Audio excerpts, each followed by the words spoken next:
Guys পাড়ার বিলে এখন অনেক মাছ হয়েছে আর এখন দেখছি সবাই মাছ ধরতে যাচ্ছে, ছোট থেকে বড় শুরু করে সবাই যাচ্ছে। তো এটা দেখে তো ভাবলাম আমিও একটু যাই।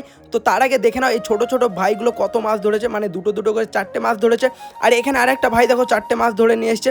তো এটা দেখে খুশি হয়ে গেলাম, আজকে আমি যাব আর দেখব সত্যি সত্যি মাছ ধরছে কিনা। কারণ আর একদিন গিয়েছিলাম, সেদিন তো কেউ মাছ ধরছিল না, বাচ্চারা মাছ ধরছিল। তো এখানে এসে দেখছি না, সত্যি সত্যি বড়রা মাছ ধরছে। আর এরা মাছ ধরছে মানে অনেক মাছ পাবে, আর অনেক মাছ পেলে আর তোমাদের সব দেখাতে পারবো। আর কিছুক্ষণ দাঁড়িয়ে আছে, আর এখানে দেখছি এই ভাইটার হাতে জিওলে কাটা মেরেছে, মানে জিওল মাছে কাটা মেরেছে। আর যারা জানো না জিওলে কাটা মারলে কতটা ব্যথা হয়, 10টা বললা একসাথে কামড়লে যেমন ব্যথা হবে এর হাতে সেরকম ব্যথা হচ্ছে। তো প্রথম প্রথম বেশি ব্যথা হচ্ছে না, তার জন্য এ চুপচাপ আমাকে দেখাচ্ছে কোন মাছটায় কাটা মেরেছে, তাকে এই মাছটাতে কাটা মেরেছে। তো একটু পরে সে আর থাকতে পারলো না, তার জন্য সে বাড়িতে চলে গেল।